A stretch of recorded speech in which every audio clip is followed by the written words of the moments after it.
The dust storms of Kargan IV were always cruel, but that day they felt unnatural.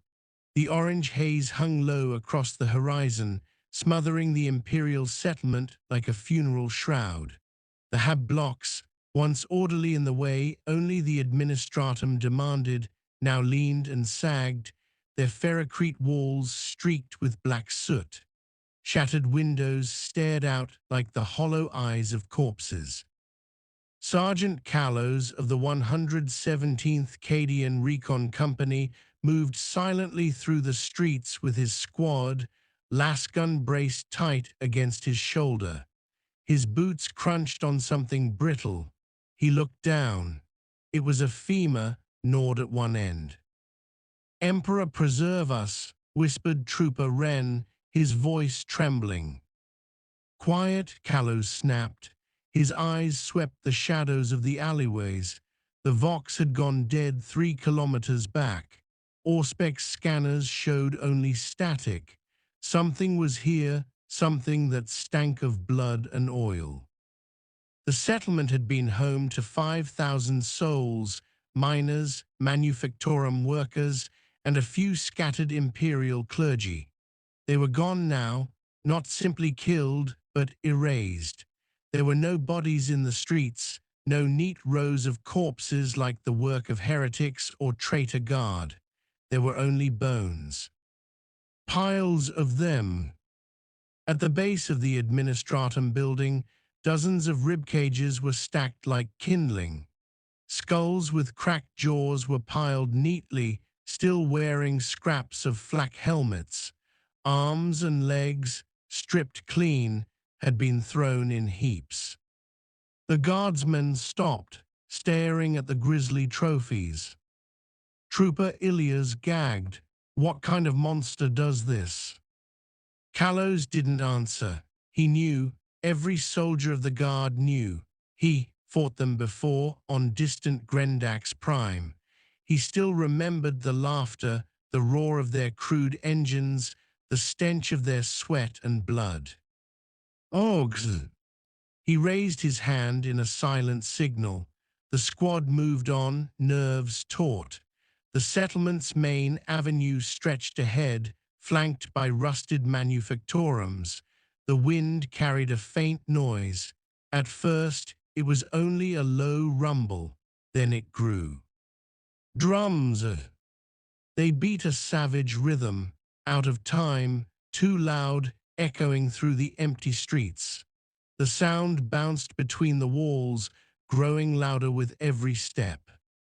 Sir Wren whispered again, "They're still here." Callows nodded grimly. He crouched beside a broken lamppost, scanning the rooftops.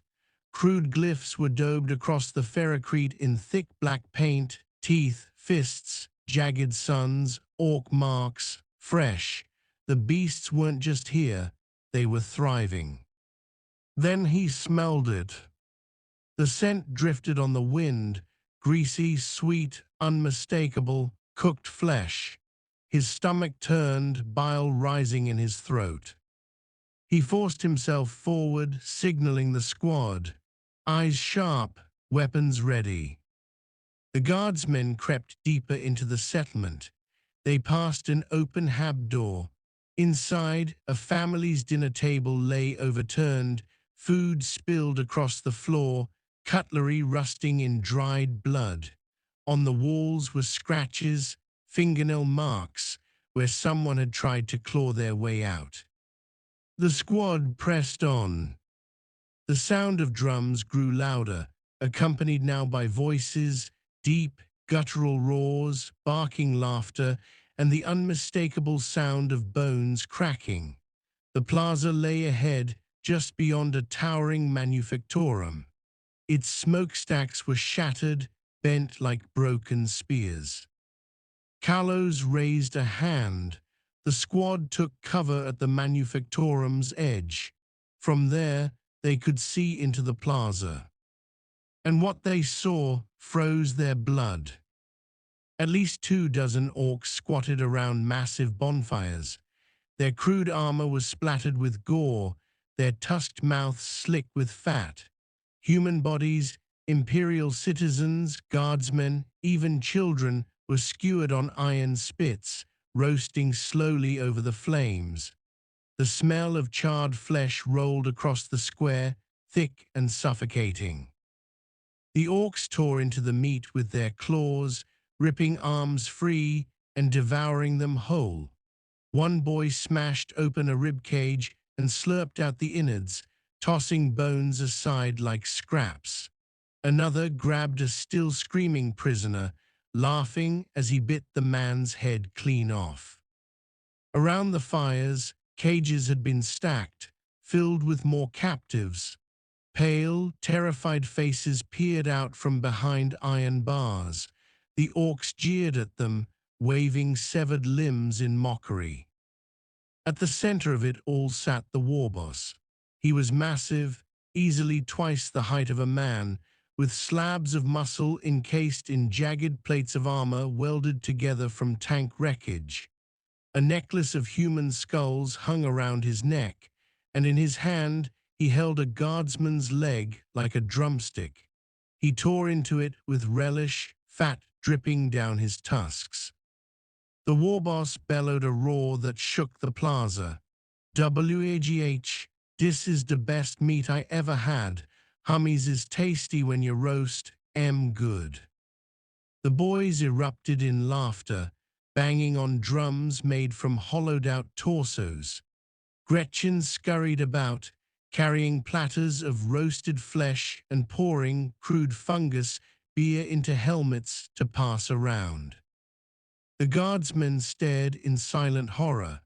Ren's hands shook so badly his lasgun barrel rattled against the wall. Kalos clenched his jaw. The Emperor had shown him the truth of this place. The settlement was gone. Its people weren't lost. They had been eaten. He forced himself to breathe. His squad looked to him, eyes wide with fear. "Orders, sir," whispered Ilias.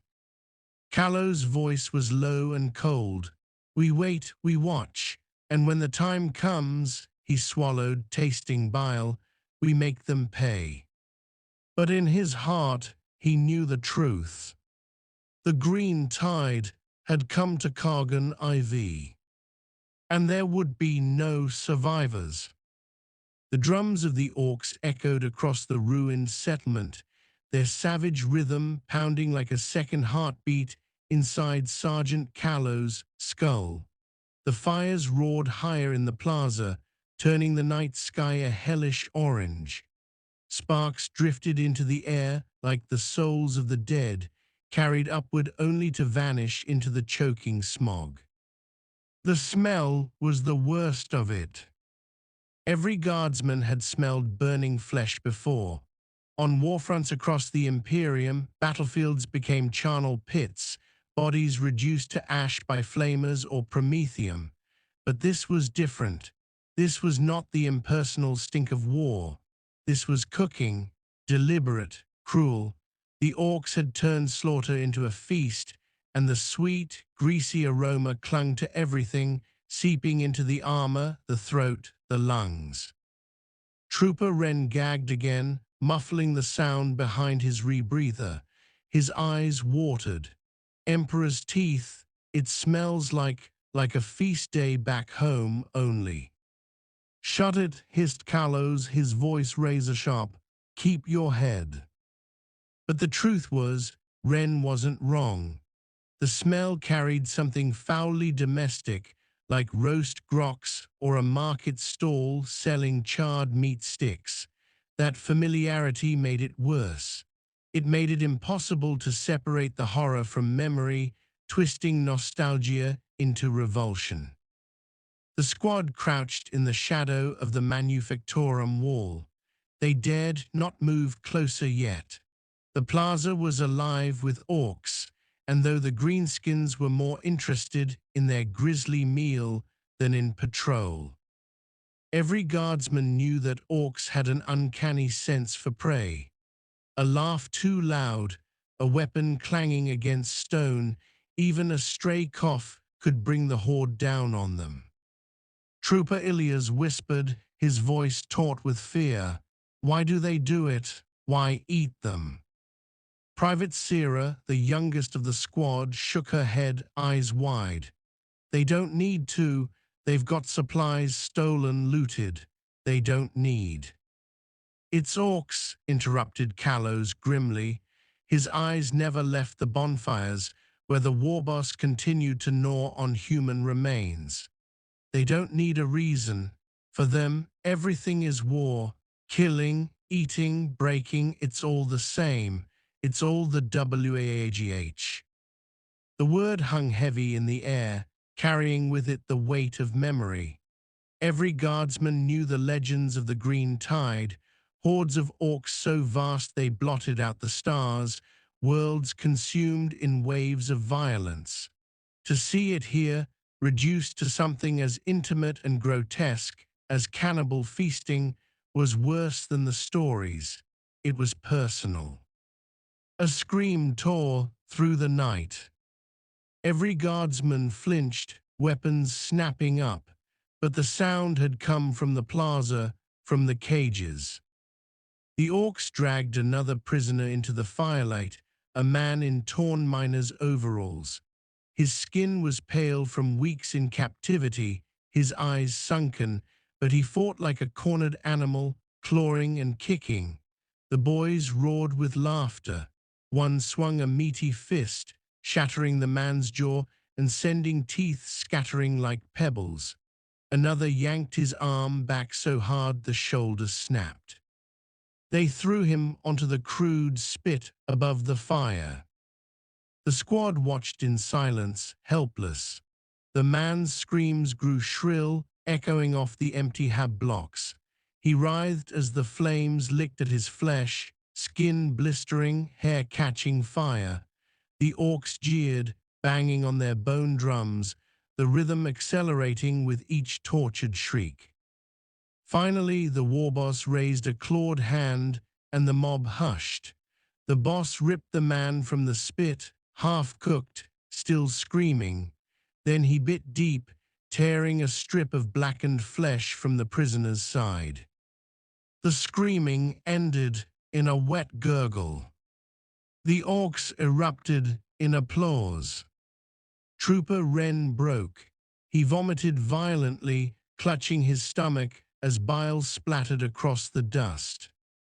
Callows grabbed him by the collar, shoving him back against the wall. His eyes burned like cold fire. Hold yourself together, soldier. You vomit loud enough for them to hear, we'll all end up on those spits. Wren gasped, tears streaming down his face, nodding desperately. Sierra's hands shook so badly her lasgun barrel rattled against the manufactorum wall. Sergeant, we can't just watch this. We have to do something. Callows' gaze stayed fixed on the warboss. The brute was licking grease from his tusks, his yellow eyes glowing in the firelight. Around him, the orcs were feasting, their shadows dancing like monsters against the walls of the plaza. We can't save them, Callows said at last, his voice like a blade. Look at them, it's too late. No, Sierra hissed, her voice cracking. We can't just abandon them. Those are our people. Callows turned on her, his eyes hard. You think I don't know that? You think I don't want to charge in there and blast every greenskin back to the void? But listen to me, we're outnumbered 50-1. We die here, and Kargan IV dies with us. We get this back to command. We bring the Emperor's wrath down on them. That's how we make it count. The squad fell silent, the sound of fire and feasting filling the void. But the smell lingered, that smell. The smell of roasted humanity. It clung to their nostrils, wormed into their armor, etched itself into memory. Even when they breathed through their rebreathers, the stink remained, sweet, greasy, nauseating. It was a psychological weapon, Callows realized. Whether the orcs understood it or not, they were turning terror into aroma, forcing the survivors to carry the horror with them. Even if they escaped, they would never escape the smell. And that terrified him more than anything else. For hours they watched, silent and still, as the orcs devoured their feast. Prisoners were dragged screaming from the cages, one by one, roasted alive or ripped apart raw. The bonfires crackled with fat, grease dripping into the flames with each bite.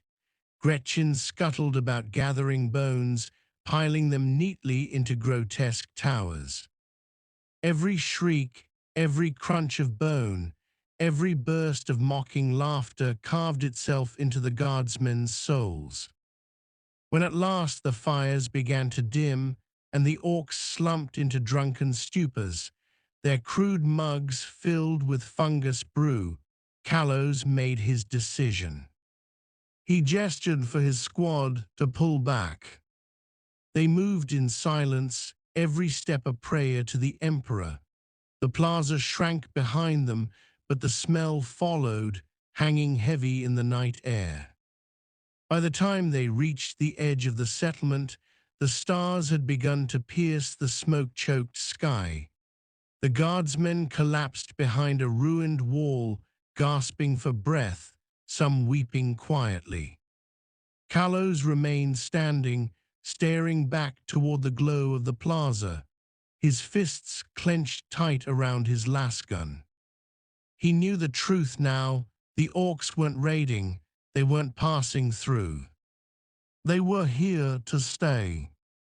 And they would not stop until every human on Kargan IV had been roasted, eaten, and turned into bones for their grisly piles. The smell of meat was only the beginning. The guardsmen did not sleep that night. Even after retreating from the Manufactorum Plaza, the stench of cooked flesh clung to them like a curse. Trooper Wren swore he could still hear the screams carried on the wind, as if the victims' souls had been woven into the smoke itself. Sierra's hands never stopped shaking. She clutched her lasgun so tightly her knuckles had gone white beneath the grime. Sergeant Callows had seen war in many forms, from the toxic trenches of Barathas to the ice fields of Colta Prime, but never had he felt war nor at his spirit like this. Fighting orcs was brutal, yes, but it was always a contest of force and will, a storm of gunfire and steel. This was something different. This was desecration. By dawn, the squad had crept back toward the plaza, hiding in the ruins of a hab block. They needed confirmation, needed to know if the orcs were moving or if they had settled. The shadows of the hab's broken walls framed their view like the teeth of some predator's maw. And there it was. The plaza had become a grotesque carnival. Where once there had been trade stalls and market benches, now there were crude altars of bone and scrap metal. The orcs had draped human skins across banners, letting them flap like grisly standards. Drums of tanned hide thudded beneath massive fists, keeping a rhythm that seemed to pulse through the very ground. The cages remained, half filled now with prisoners. Their eyes were hollow, their bodies trembling. The orcs had kept them alive not out of mercy, but out of appetite. They were livestock. And at the heart of it all sat the war boss. He was enormous, towering even among his kin. His armor was a mismatched patchwork of looted plates, studded with spikes and crude glyphs painted in blood. A massive iron jawplate covered part of his face, tusks jutting outward like the fangs of a predator. Upon his throne of skulls, he looked less like a warrior and more like a god of savagery. The orcs adored him. They bellowed and cheered as he raised a fresh limb, still twitching from a guardsman butchered moments earlier. With a laugh that shook the plaza, he sank his tusks into it, tearing flesh from bone. Grease and blood dribbled down his chin as he roared. "This meat's good. HUMIZ make DA best fight, ANDA best grub." The mob howled in agreement, smashing crude cups together, belching and laughing. Some boys tossed half-eaten torsos back and forth as sport. Others boiled strips of flesh in cauldrons filled with grog, splashing the mixture onto the ground where Gretchen lapped it up like vermin. Trooper Ilias covered his mouth, retching silently, his eyes brimmed with tears. "Emperor, forgive us," he whispered. Callow's face was stone, but inside fury churned like molten steel. This was not war. This was humiliation. The Orks were not only killing Imperials, they were mocking them, reducing the Emperor's subjects to food and playthings. Then the cages stirred again. Two boys yanked another prisoner into the open. This one was different. His uniform, though shredded, still bore the insignia of the local planetary defense force.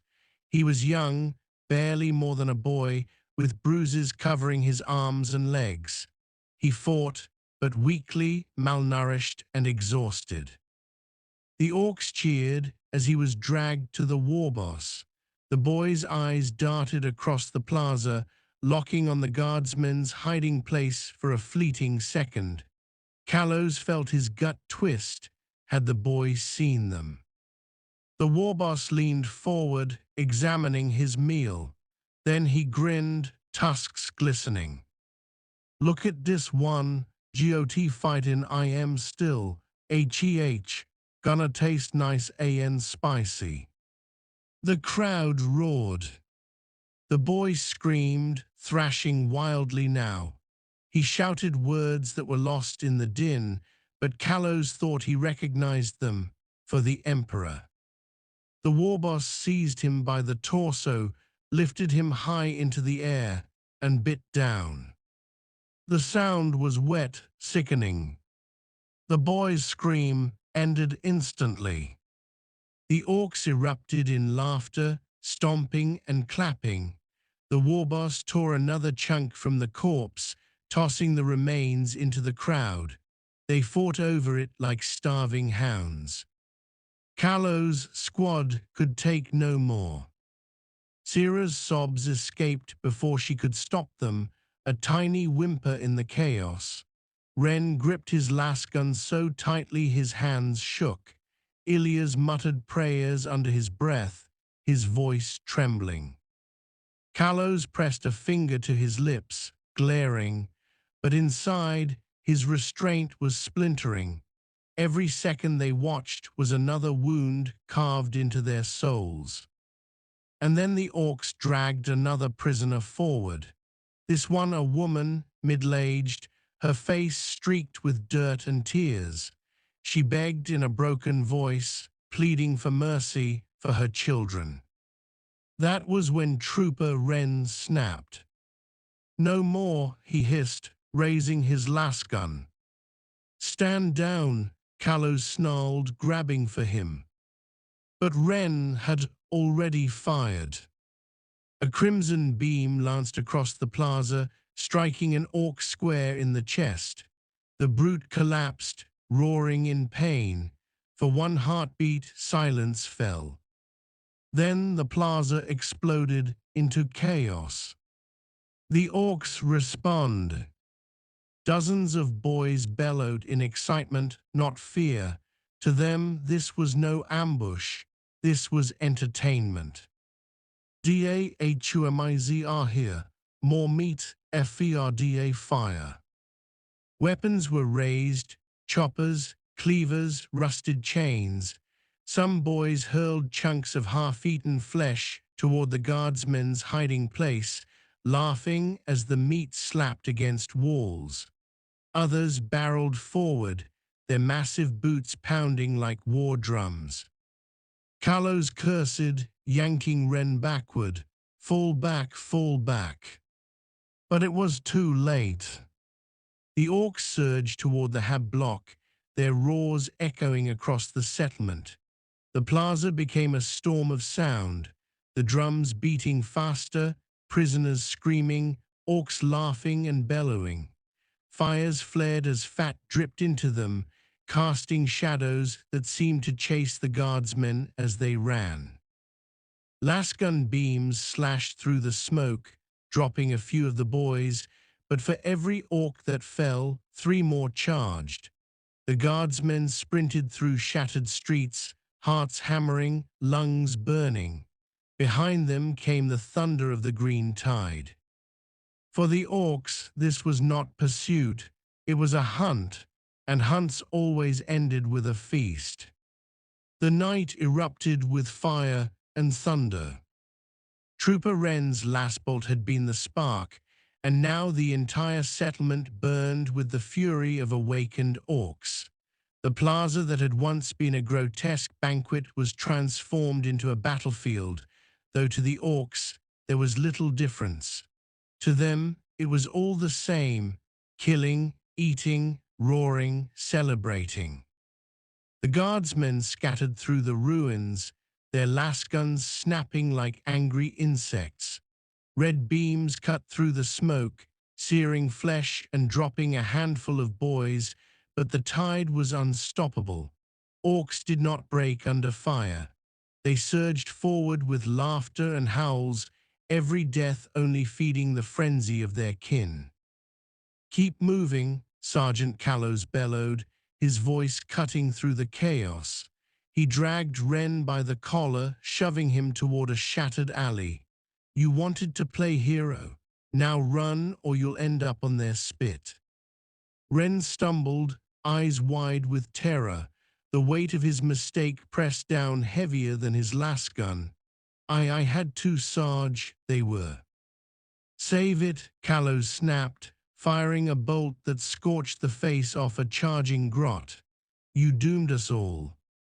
The squad fled down the alleys, the settlement around them lit by firelight and the neon glow of orc glyphs daubed in crude paint.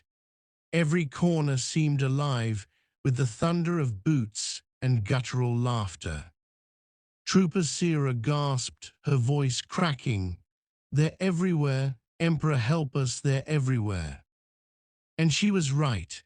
The orcs swarmed from every direction, pouring out of habs, vaulting over barricades, bursting through walls with the force of living battering rams.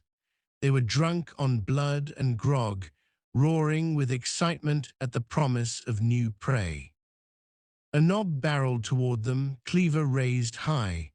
Callows swung his lasgun up, but before he could fire, Ilias stepped forward, planting his feet and letting off a burst. The beams struck the knob square in the chest, burning through armor plates, dropping the brute into the dust with a roar of pain. The victory was fleeting. 2 more orcs leapt over the corpse, hacking down with brutal choppers. Ilias ducked one blow, but the second cleaver split his shoulder open, carving through flesh and bone. His scream tore the night apart. "Illy," Sierra shrieked, lunging toward him, but Callows yanked her back, shoving her toward the alley. "Leave him, he's gone." "No," she wailed, tears streaming, but the orcs fell on Ilias like carrion birds. His screams turned to gurgles as the boys tore him apart, stuffing steaming entrails into their mouths before his body had even cooled. The squad kept running. The guardsmen's lasfire lit the shadows, but the orcs only grew louder. They laughed at every miss, cheered every comrade that fell, and bellowed louder when the guardsmen struck true. To the orcs, pain was fuel, death was entertainment, and fear was the sweetest seasoning. "More HUMIZ," they roared. "Get dem FERDA boss." Chains rattled through the streets. Some orcs had dragged glowing links of scrap metal together, swinging them like whips. One lash struck Trooper Wren's arm, searing through cloth and flesh.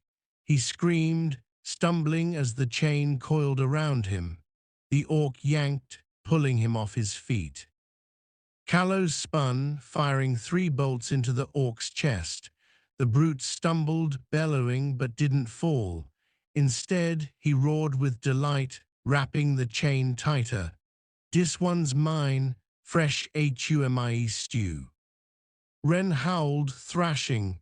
The chain burned deeper. Kalos cursed and charged, slamming his lasgun stock into the orc's jaw. The beast reeled, tusks snapping with a sickening crack. With one brutal motion, Kalos wrenched the chain free, dragging Ren to his feet. "Run, damn you!" They stumbled onward, but the orcs were closing in. The guardsmen burst from the alley back into the Manufactorum Plaza, the very place they had tried to avoid. It was as if the settlement itself had funneled them back into the jaws of the beast. The plaza was alive. Fires roared higher now, casting grotesque shadows of feasting orcs across the walls. Bones cracked beneath their boots as they stumbled into the open. The cages still rattled, filled with prisoners too broken to scream. The warboss still sat on his throne, watching, his yellow eyes burning with hunger. He rose. The ground seemed to shake as the warboss stepped forward, towering above all. His iron jaw gleamed in the firelight, and in his clawed fist he held a massive cleaver, the edge stained with drying gore. "What's this?" he bellowed, voice booming. "DAHUMIZ think DY can fight back." The orcs howled in unison, stamping their feet, the sound like thunder rolling across the plaza. Kalos' heart pounded. He knew they were trapped. The alleys behind were filled with orcs, the plaza before them a slaughter pit. But guardsmen did not kneel. "Form up," he barked, dragging Sira and Ren into position. "Back to the wall, make them bleed for every inch." Lasguns flared as the guardsmen opened fire, beams searing into green flesh. Orcs fell, tumbling into the dust with roars of pain and laughter, but the tide was endless. The plaza became a maelstrom. Orcs surged forward, cleavers hacking, boots stomping. Lasfire slashed through them, bright as lightning in the smoke, but it was never enough. Sira screamed as a boy's chopper tore through her thigh, blood spraying across the stones. She fell, firing upward blindly, searing an orc's throat before he collapsed atop her. Kalos kicked the corpse aside, dragging her back, his own lasgun blazing. Ren, pale and bloodied, stood beside him, firing wildly, tears streaming down his face. The orcs mocked them, bellowing. "LILHUMIZ think they're big. Look at em squeal, HAHAHA. Fresh meat, FERDA fire." One by one, the guardsmen were overwhelmed. Sira vanished beneath a tide of boys, her screams cutting short as they dragged her toward the fire. Ren fired until his pack burned dry, then swung his rifle like a club, sobbing curses at the Emperor, at the orcs, at himself. A knob seized him by the head and snapped his neck with a laugh before tossing him onto the spit. Kalos fought like a madman. Every stroke of his bayonet found green flesh, every bolt of his lasgun dropped another orc. He roared the Emperor's name with every strike, refusing to give them the satisfaction of silence. But it was no use. Chains coiled around his arms. Choppers hacked at his armor, tearing it away piece by piece. Hands like iron gripped his legs, dragging him forward. The mob surged, carrying him like a river of muscle and teeth. And then he was thrown at the feet of the war boss. The war boss loomed above him, tusks glistening, eyes blazing with hunger. He bent low, examining Kalos like a chef inspecting a choice cut of meat. "This one's GOT fire," the war boss rumbled. "Got some fight in IM, good meat." The orcs roared approval, stamping, cheering, the drums thundering. Kalos spat blood, forcing himself upright despite the chains. His voice was ragged, defiant. "In the Emperor's name, you'll burn, beast. One day you'll all burn." The war boss laughed, a sound like an avalanche. He gripped Kalos by the chest, lifting him high into the firelight. "But tonight, you burn FERUS." The orcs howled, the fires roared, and the feast continued. The dawn broke upon a silent wasteland, where once the sprawling hive city of Velos Prime had risen with towers scraping the sky and teeming millions bustling across its metal veins. There now lay a charred skeleton of civilization. The air hung heavy with the stench of burned flesh, scorched metal, and the faint tang of ozone from weapons fire. Ash fell like snow, coating ruined statues of imperial saints with a mockery of purity. The orcs had moved on. Their war engines thundered further east, leaving behind only the echoes of slaughter. Yet the silence was not one of peace. It was the silence of death. Beneath the shattered shells of hab blocks and the twisted wreckage of manufactorums, pockets of humanity still clung to life. A handful of survivors had escaped the jaws of the greenskin horde, hiding in tunnels where the orcs' hunger could not yet reach. Among them was Captain Ardent Vale, his battered armor smeared with both his blood and that of his brothers. Once he had commanded 1,000 men of the 121st Velos Guard, but now only a few dozen followed him. Their lasguns were cracked, their ammo nearly gone. Most had only knives or improvised clubs torn from pipes. Their eyes were hollow, yet in them still burned the ember of defiance. Beside Vale knelt Sister Amara of the Order of the Martyred Tear. Her once white habit was shredded and blackened, her face gaunt but unbroken. She tended to the wounds of the wounded, whispering prayers of the Emperor's light over them, even as the moans of the dying echoed through the tunnels. Vale looked at her and muttered, voice hoarse, "We can't last, not another night. They'll sniff us out like they always do." Amara did not flinch. She dipped a cloth in a bowl of water gone murky with blood and soot, pressing it against a soldier's chest wound. "Then we will face them with faith," she said softly, almost serenely.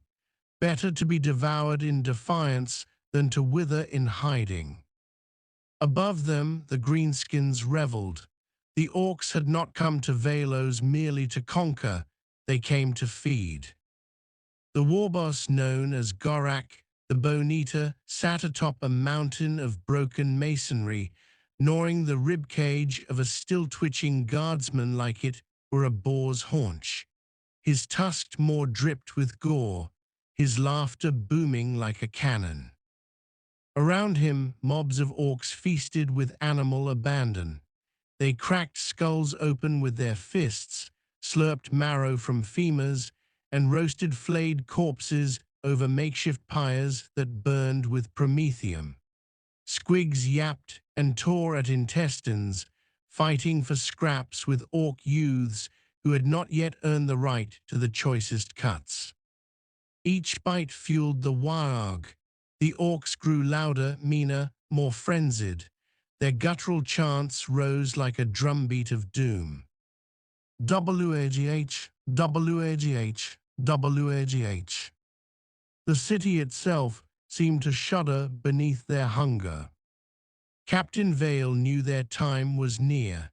Scouts reported the sound of Ork war bikes growling closer, the tunnels trembling under their wheels. The greenskins were hunting them, and soon they would be cornered. Vale gathered his soldiers in a half-collapsed transit chamber, its walls lit by flickering emergency lamps. He stood before them, gaunt yet unbowed, his voice carrying the weight of command even in despair. Brothers, sisters, this is the end. We will not see the stars again. The greenskins have taken our city, our world, our kin, but they will not take our dignity. Tonight, we show them what it means to be human. A murmur of grim approval rippled through the survivors. Some wept quietly. Others gripped their weapons with trembling hands, holding tighter to courage than to life. Sister Amara raised her broken Aquila necklace high. Her voice rang through the chamber, clear and unwavering. The Emperor watches. Though we are ashes, his light will shine through us. Let us burn bright, so that even the beasts may remember his wrath. The survivors roared with her words. Fear gave way to fury. In the face of annihilation, they found the strength of martyrdom. The Orks burst through the walls in a storm of debris and laughter. War bikes crashed into pillars, gunners unleashed crude cannons that shredded men into crimson mist. Hulking knobs smashed aside rubble with power claws, their eyes alight with hunger. The humans charged to meet them. Lasguns cracked, blades flashed, grenades detonated with blinding light. For a heartbeat, the Orks staggered under the ferocity of the resistance. A knob fell screaming, his eye socket pierced by a bayonet. A warbike flipped, its rider crushed beneath its wheels. Captain Vale carved through greenskin flesh with his chainsword, his voice hoarse as he bellowed orders. For Valos, for the Emperor. Beside him, Amara wielded nothing but a rusted pipe, yet every strike was guided by faith, every blow echoing like a hymn.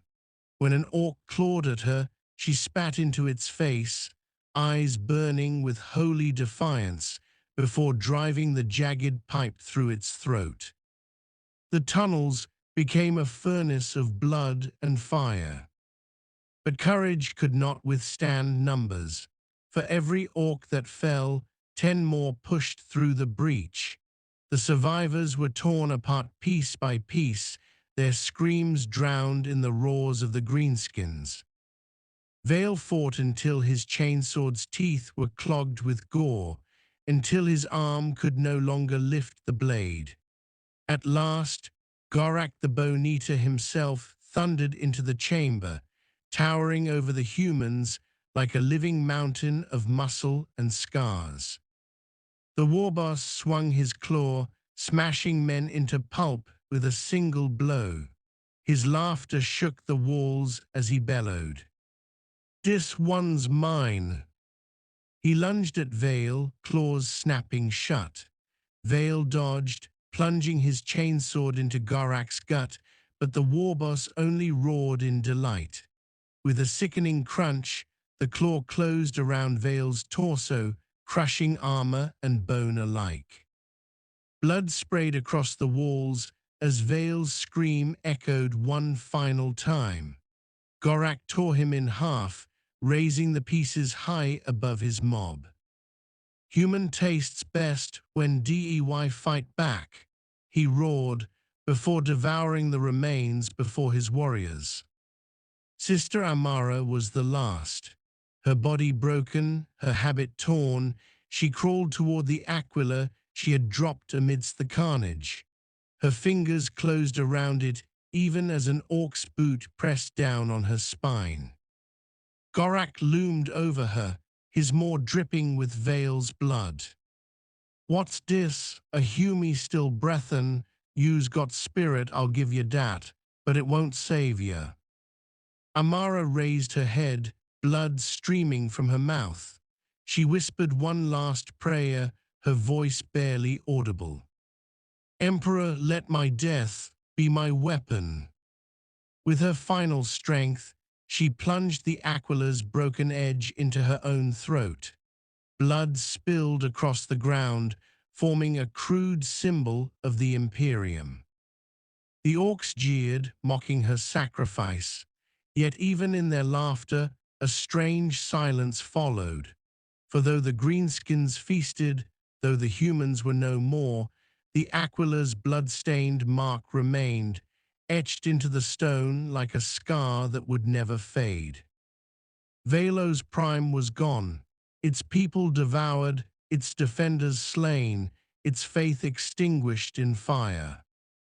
Yet whispers spread through the stars, of a world consumed by orcs, yes, but also of a last stand so fierce, so unyielding, that even the greenskins remembered it. Some orcs still painted crude aquilars on their armor, not in worship, but in mockery.